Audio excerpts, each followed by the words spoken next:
Good morning. Welcome to the Unitarian Universalist Church of Birmingham. Whoever you are, whomever you love, wherever you are today, and wherever you are on your spiritual journey, you are welcome here. Today we celebrate United Nations Sunday, a reminder to ourselves that the world is so much bigger than our experiences in the United States, and that sharing our UU values around the world can be a positive force for change, especially in the areas of justice, wholeness, and healing. We welcome Allison Hess to the pulpit today, who works for the Unitarian Universalist office at the United Nations, as she shares for us their current work. I also remind you, next week, November 1st, we will have an in-person gathering at the Birmingham Botanical Gardens. The sign-up will be in the chat feature today, and we are encouraging you to sign up so that we can ensure we have social distancing and safe entrance into the gardens. Remember to wear a mask. We will be celebrating our All Souls service, so bring a photo of any deceased loved ones you would like to remember on this special day. To all who are here this morning, welcome home. If you would like to participate or comment on our service, especially during our sharing of joys and sorrows, please use the chat feature in YouTube. We also invite you to send virtual hugs and waves to one another using parentheses around someone's name. After church today, we invite you into our Zoom room for coffee hour, small groups, and meetings. Please join us virtually or in person for our All Souls service next Sunday, November 1st at 10 a.m. at the Birmingham Botanical Gardens.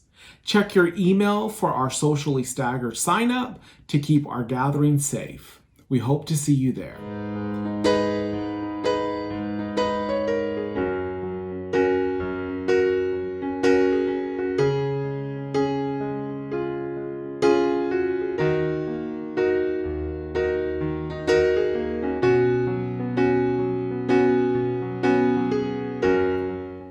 The prelude prepares us for worship.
If you have a chalice with you at home, please light it now and type "lighting my chalice" into the chat feature. This is a congregation that gathers in faith, not faith in one religion or one God or any one way. We gather in faith of the power of diversity, the power of love, and the hope of a world transformed by our care. We gather in faith in ourselves and those around us, not a faith that requires perfection or rightness in one another, rather a faith that in our shared imperfection, we may learn to stumble and fall together. Faith that we will help one another to rise and to try again and again. We are Unitarian Universalists. Please join together in singing our opening hymn. This song that we're about to learn is a song that's entitled, Somebody's Hurting My Brother. Now, this song was actually born in a town hall meeting around coal ash. And the meeting came about because Duke Energy was spilling coal ash into poor black and brown and poor white neighborhoods. After hearing testimony after testimony of people who were impacted physically and mentally by the coal ash, this song came as an inspiration of those testimonies. So I'll call to you, somebody's hurting my brother, and it's gone on, and your response is, far too long. Yes, it's gone on. Far too long. It's gone on. Far too long. Somebody's hurting my brother, and it's gone on. Far too long. Now the end is, and we won't be silent anymore. We'll say that together. And we won't be silent anymore. Okay? And so we'll try the rehearsal version, which goes, oh, somebody's hurting my brother, and it's gone on Far too long. Yes, it's gone on Far too long. I tell you it's gone on Far too long. Oh, somebody's hurting my brother, and it's gone on Far too long. together. And we won't be silent anymore. Now we're going to put a little rhythm to this, okay? Okay? But we're going to speed it up just a little bit. Not too fast. Ready? Oh, somebody's hurting my brother, and it's gone on. Far too long.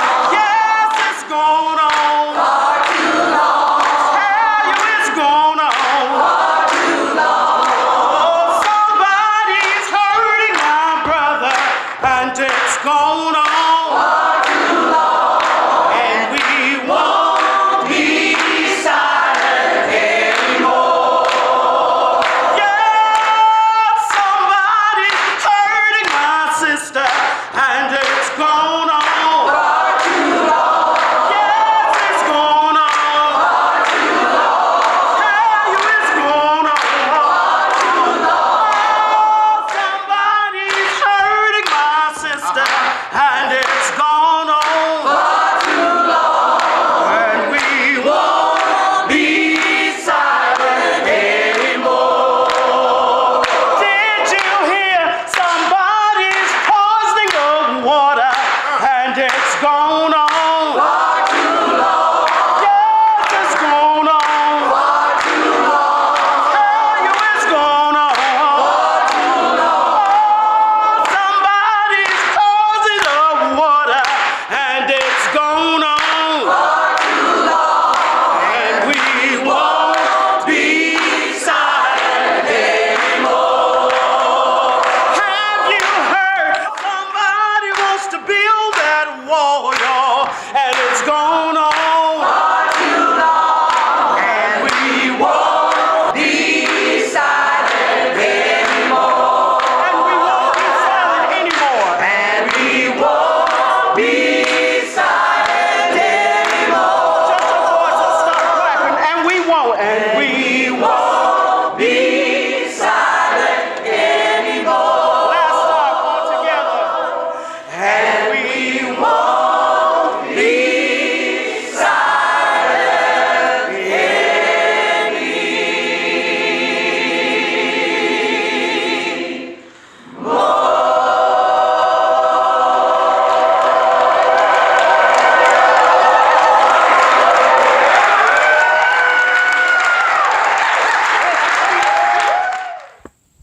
Hello, church friends. This is John Bodden. As many of you know, our public radio station, WBHM, just concluded its fall fundraiser. This year, the station is making a special offer to nonprofit organizations like UUCB. It's buy one, get one free. Normally, $500 would buy about 25 mentions as a station underwriter. This year, it's $50. For $1,000, we could get mentioned on air 100 times between November and December. That's a lot of community exposure. Support comes from the Unitarian Universalist Church of Birmingham, a church that honors differences of belief, visit them on the web at uucbham.org. And we can also present other information about our church activities and services. So if you'd like to kick a few dollars into the can for this outreach effort, please send a check made out to the church with WBHM in the memo line. Venmo works too. And remember, any money goes directly to the station. So it's a win-win. I will deliver a check with all of those monies to the station the day before Halloween. Please get in touch with me if you have any questions. Thanks. Hi, I'm Dr. Ginger Campbell, and I've been a member of the Unitarian Universalist Church of Birmingham since 2017. Our church is supported by those who call our church home and by those who support the efforts of our church to change the world for the better. We share our cash plate every Sunday with organizations whose work reflects UU values to care for marginalized persons, advocate real and systemic change, defend our environment, and promote justice and equity for all. This month's Share the Plate is the Unitarian Universalist Association's office at the United Nations. The UUUN has a long history of providing strong leadership in all aspects of human rights at a policy level. This includes involvement in drafting the Universal Declaration of Human Rights, leading the Faith Caucus to establish the International Criminal Court, and overcoming UN apathy about sexual orientation and gender identity issues. During this time of social distancing and online worship, know that church expenses continue. So we very much appreciate you continuing to pay your pledge or make donations, either by sending a check to the church office or via PayPal or Venmo. Our account at Venmo is at UUCBHAM. May we give in love and hope.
During our meditation time this morning, we ask that you lift up Deborah Burrell's mother and Ted Clues, both of whom have received positive COVID tests this week.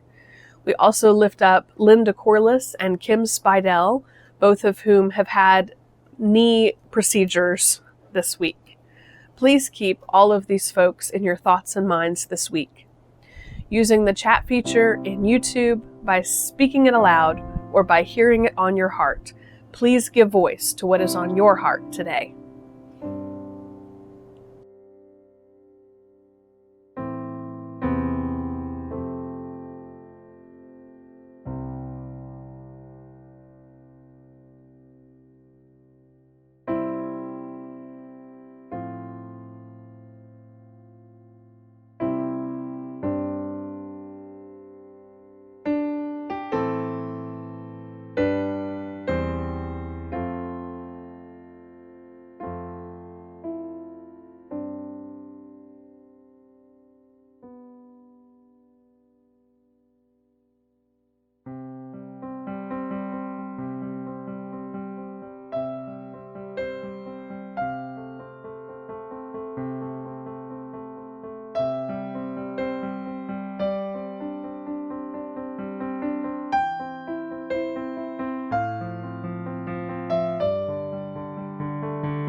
Please hear this spoken meditation followed by a moment of silence. Today's spoken meditation was written by Reverend Marjorie Bowens-Wheatley and Reverend Dr. Clyde Grubbs. The road of history is long, full of both hope and disappointment. In times past, there have been wars and rumors of wars, violence and exploitation, hunger and homelessness, and destruction of this earth, your creation. We have become a global village with a growing realization of how fragile this earth is and how interconnected we are to each other and to all of creation. We cannot continue to live the old way. We must make a change, see a new way, a way toward peace with justice and a healthy planet.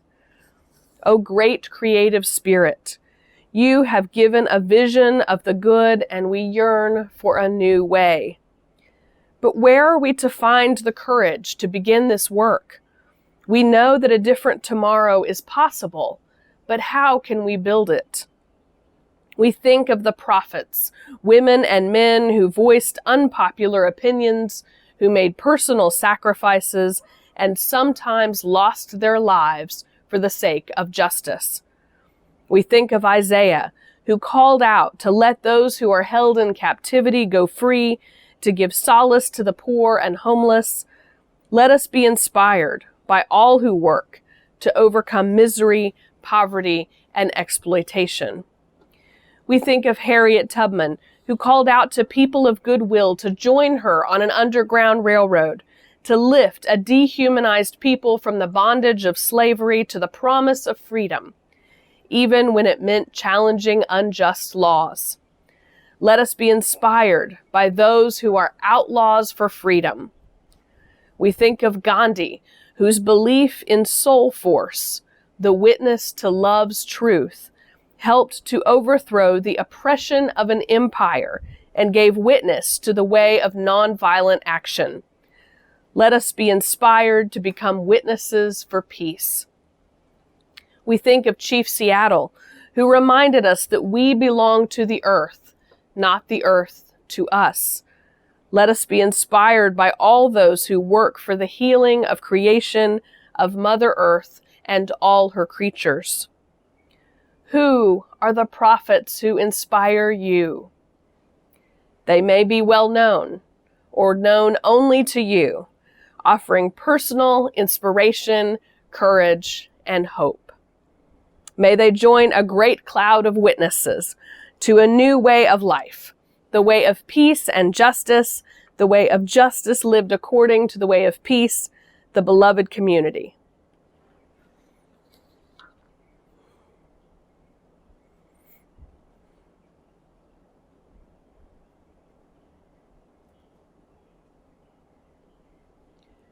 So may it be.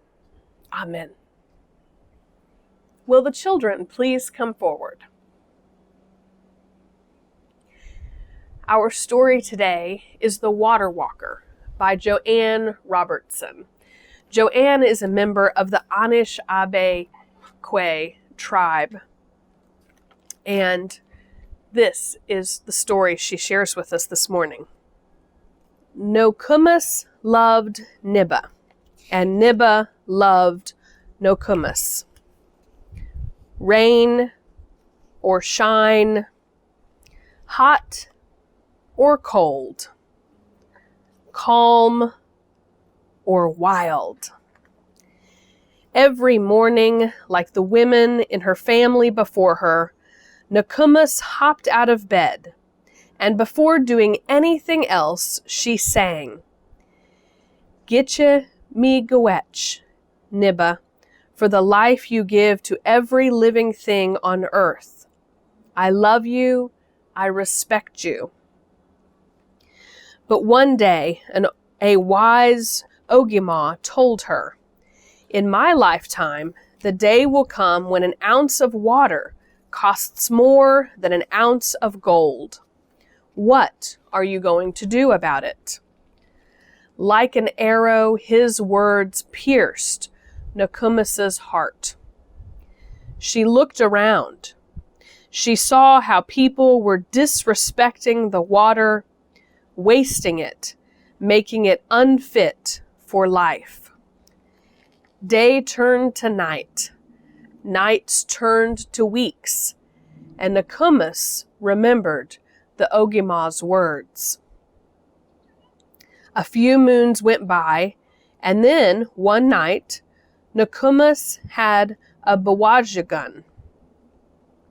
Early next morning, Nokomis called her sister and Kwewuknichis over for tea to talk about their responsibility to protect Niba. 4 days later, Nokomis and the Mother Earth Water Walkers, as they came to be known, found themselves standing on the side of the road wearing sneakers. Nokomis carried a copper pail full of Niba in one hand and a migisi staff in the other. If no one noticed Niba, maybe they would notice the water walkers. Maybe someone would ask why they carried Niba in their copper pail. Maybe someone would be moved to protect Niba too. Nokomis and the Mother Earth Water Walkers walked around all the Great Lakes and the St. Lawrence River. They walked every spring for 7 years. They prayed and sang to Niba. They left Sema in every lake, river, stream, and puddle they met. They got up before the birds and went to bed when Nokomis Gizes rose. Nokomis was interviewed on television, in newspapers, and on radio. She was even in movies. But big companies, politicians, and even her next-door neighbors still did not feel the urgency to protect Niba. "What more can I do?" wondered Nokomis. A year later, over by the Atlantic Ocean, Anichikwe had a bawajagun, which she shared with Nokomis as soon as she woke up. Nokomis shared the bajiguan with all the people she had met during her previous walks. Word spread fast across Turtle Island. Everyone began to prepare. Next thing you know, there were Queequeg standing at each salt nibba surrounding Turtle Island, with a copper pail in one hand and a Migisa staff in the other, wearing sneakers. In the west, Nokomis and the Mother Earth water walkers set off from the Pacific Ocean, saying, Naga zichige niba onji. I will do it for the water. 1 year after a devastating oil spill, Nokomis and the water walkers set off from the Gulf of Mexico, singing to Niba and praying for healing for Niba. Water, we love you. We thank you. We respect you. Next, Nokomis and the water walkers set off from the Atlantic Ocean in the east. At the send-off, they walked barefoot on the rocks and the beautiful petroglyphs and sang to Niba. Putting on their sneakers, they started out on the migration trail their ancestors traveled hundreds of years before. In the frigid north, the ice was 5 feet thick. Nokomis and the Mother Earth water walkers put Sema on the frozen Niba, singing their thanks, respect, and love. Look at all the wonderful ways they are encouraging others to respect the Niba. Saltwater tears filled the Mother Earth water walkers' eyes as the 4 salt Niba met Lake Superior. One day, the 4 salt Niba will be reborn as clouds and will be carried home on the wind, said Nokomis. Nokomis went through 3 knees and 11 pairs of sneakers walking for Niba. She got her knees replaced and is at home resting up, taking the time to surf online for new sneakers. Every morning she puts down her Sema for Niba and sings her gratitude. She prays people wake up and realize that without Niba, there is no life. And she continues to wonder, what are you going to do about it?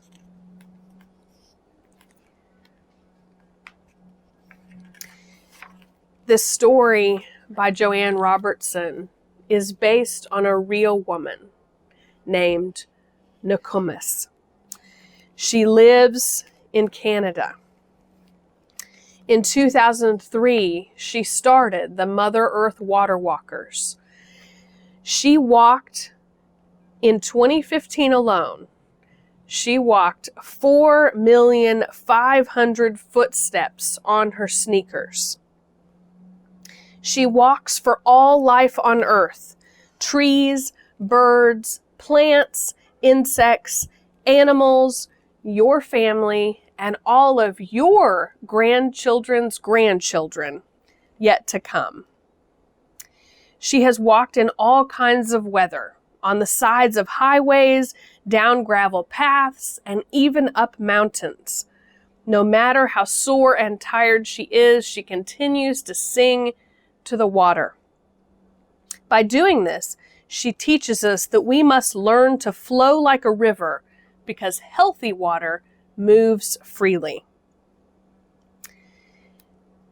Nokomis asks us to think about this, to think about her water walks, and to make decisions for ourselves. She sacrifices weeks and sometimes months away from her home every year to pray and sing for the water. She hopes that some of you reading this book will be inspired to help her protect it. You can learn more about her at motherearthwaterwalk.com. And you can also mail your letters to the address found on your screen. Tell Nokomis how you are going to help her protect the water today and always. Let us sing our song together.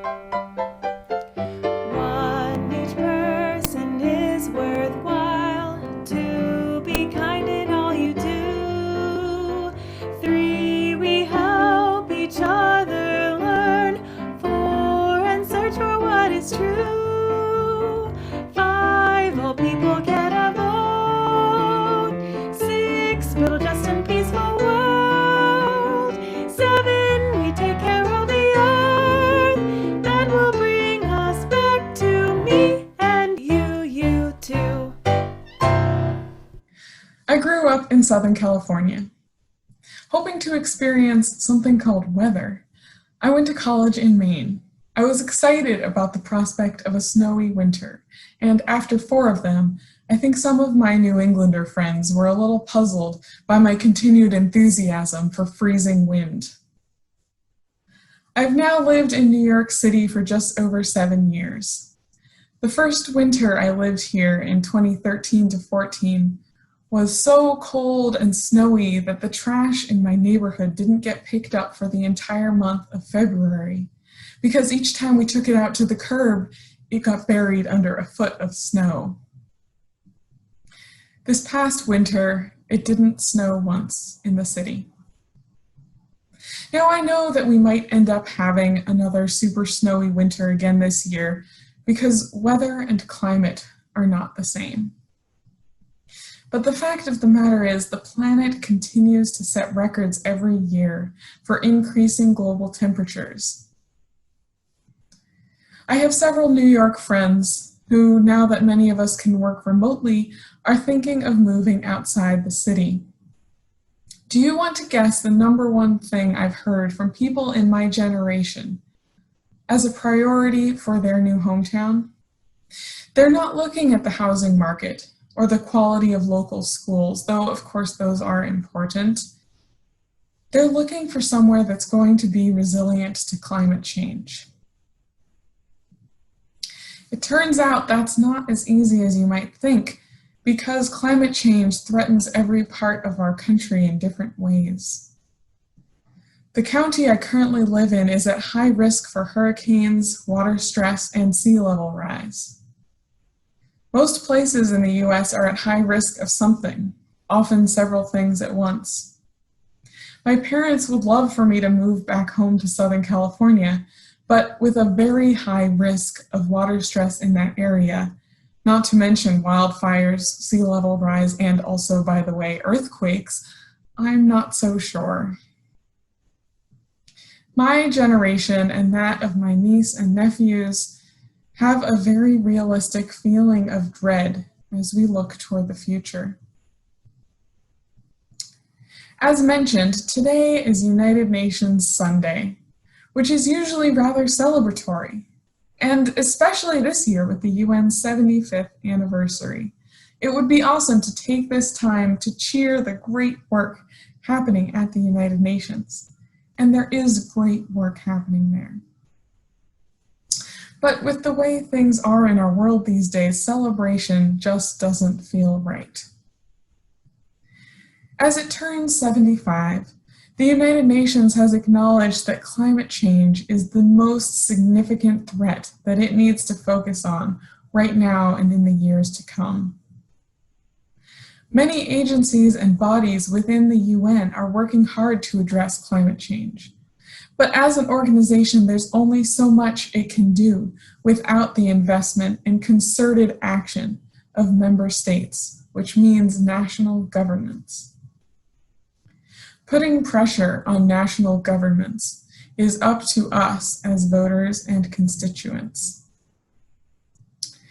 We could spend all day talking about the terrible impacts climate change is already having, but we are here on UN Sunday to talk instead about what it means to be all in for climate justice. The UN Sunday theme this year, All In for Climate Justice, People, Power, Planet, is the same theme as our intergenerational spring seminar from April.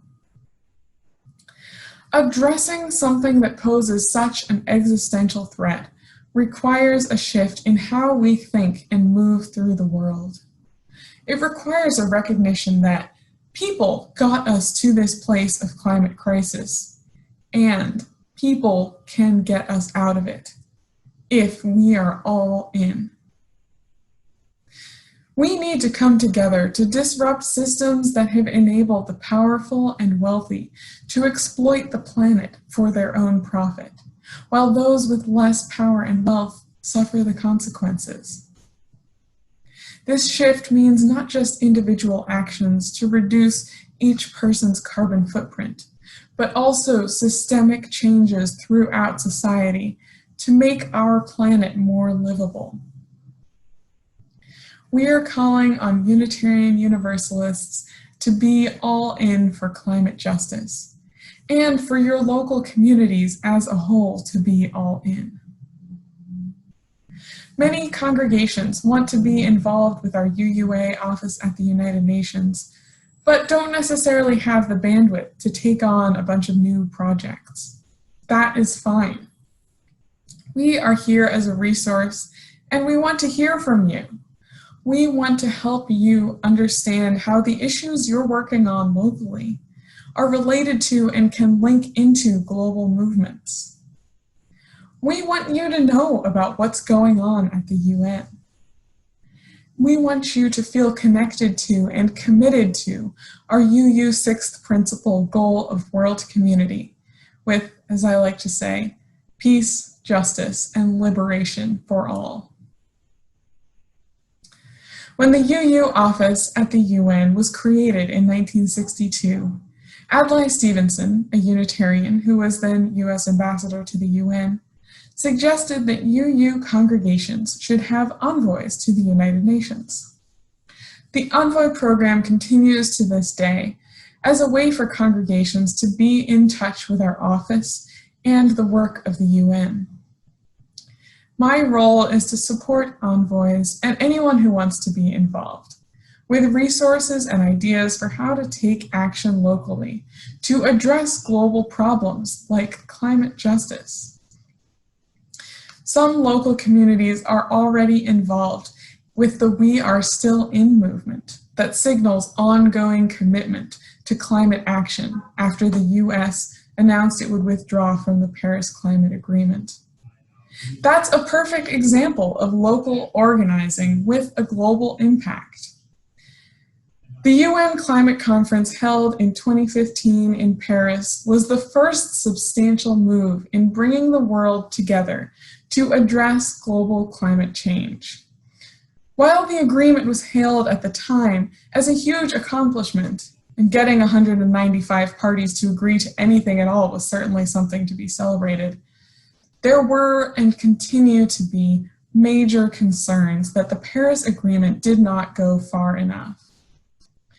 Although the agreement set 1.5 degrees Celsius as the goal for limiting global warming, most individual countries' commitments are wildly insufficient.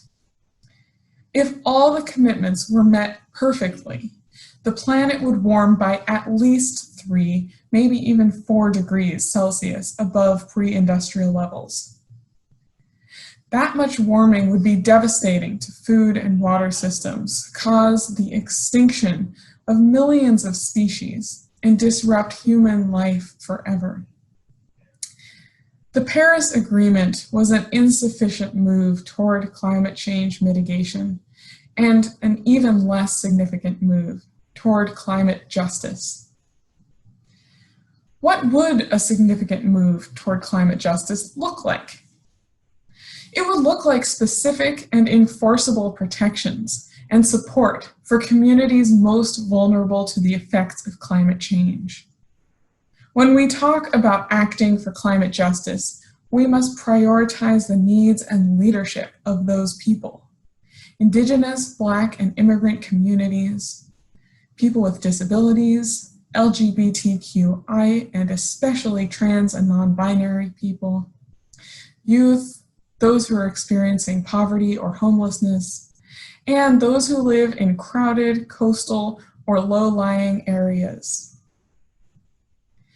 An example of where the UN's climate efforts fell short was cited by the nonprofit newsroom Intercontinental Cry in an article about the Paris Agreement's failure to recognize Indigenous rights in any meaningful way. The author, Mitch Paquette, writes, "Despite the vocal presence of Indigenous groups throughout COP21, pressure from the United States, the European Union, and Norwegian delegates caused reference to the rights of Indigenous peoples to be cut from the binding portion of the Paris Agreement, relegating the only mention of Indigenous rights to the purely aspirational preamble. A priority of the Unitarian Universalist climate justice movement is to mobilize in solidarity with Indigenous frontline communities. The UU office at the UN tries to do just that through our involvement at UN climate conferences. We need to be there to push the UN community to do better. Because Indigenous voices are so often missing from or ignored at international climate policy conversations, UU activities at UN climate conferences center around amplifying Indigenous-led organizing.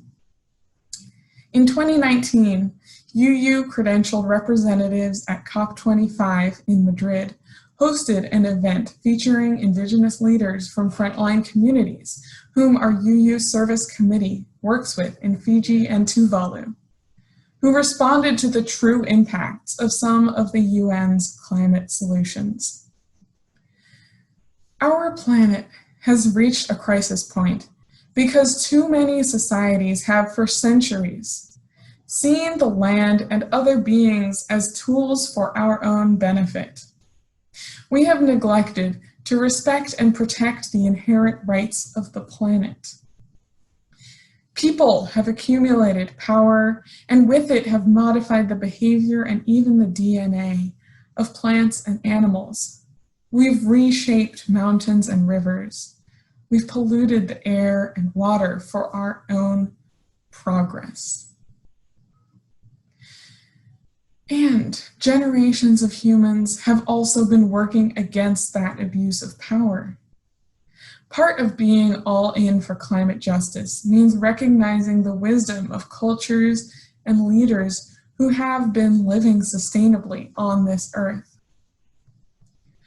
The work of climate justice must be intergenerational. It must be international. It must recognize our interdependence. Unitarian Universalists like to say that we are a faith of shared values and diverse beliefs. One of the core values we hold that is shared as a core principle of the United Nations is the concept of interdependence. In order to create a more just and livable world for all, right now the UN is promoting sustainable development. If you've attended a UN Sunday service here in the last few years or otherwise pay attention to the United Nations, you probably already know about the Sustainable Development Goals, which are sometimes just referred to as the global goals. 5 years ago, the UN unanimously adopted these goals as an action plan for the planet. The UN recognized in 2015 that no one country can achieve a peaceful, sustainable, and inclusive society alone. And both the climate crisis and the COVID-19 pandemic are reinforcing the reality of our interdependence right now. Each of the 17 Sustainable Development Goals relies on the others. We cannot have a sustainable infrastructure, which is SDG 9, if it's not built and maintained by workers who are well paid, SDG 8, well fed, SDG 2, and have good health care, SDG 3. We cannot have quality education for all, SDG 4, if school districts have unequal access to resources, SDG 10. And if discrimination keeps people with certain genders excluded, SDG 5. These issues are not only national issues. Everything we are dealing with here has parallels in other countries, even if the contexts are different. The UN offers us a chance to work together to solve problems we all face. Leaders who divest from and ignore that chance for collaboration do so at their and our own peril. As our leaders and communities reimagine what life could look like after this pandemic, I pray that they and we are brave enough to invent new ways of being that are grounded in interdependence. We must not try to keep the old ways in place of how government, business, and justice systems are run, along with the oppressive practices that they reinforce that are destructive to our people and our planet. To create climate justice and to recover safely from COVID-19, we must center the people most at risk. We must shift power away from polluters and destroyers, and we must each take responsibility for protecting the planet for a sustainable future. May it be so.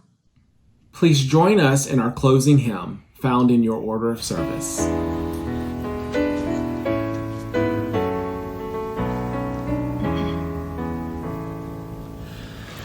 Come sing a song with me. Come sing a song with me. Come sing a song with me, that I might know your mind. And I'll bring you hope when hope is hard to find. And I'll bring a song of love and a rose in the winter time. Come dream a dream with me. Come dream a dream with me. Come dream a dream with me, that I might know your mind. And I'll bring you hope when hope is hard to find. And I'll bring a song of love and a rose in the winter time. Come walk in rain with me. Come walk in rain with me. Come walk in rain with me, that I might know your mind. And I'll bring you hope when hope is hard to find. And I'll bring a song of love and a rose in the winter time. Come share a rose with me. Come share a rose with me. Come share a rose with me, that I might know your mind. And I'll bring you hope when hope is hard to find. And I'll bring a song of love and a rose in the winter time. From the UU Congregation of Quezon City, Philippines. Truth manifests itself with its own force. Let us ride on the power of its revelation with a heart ready to receive, to forgive, and to learn.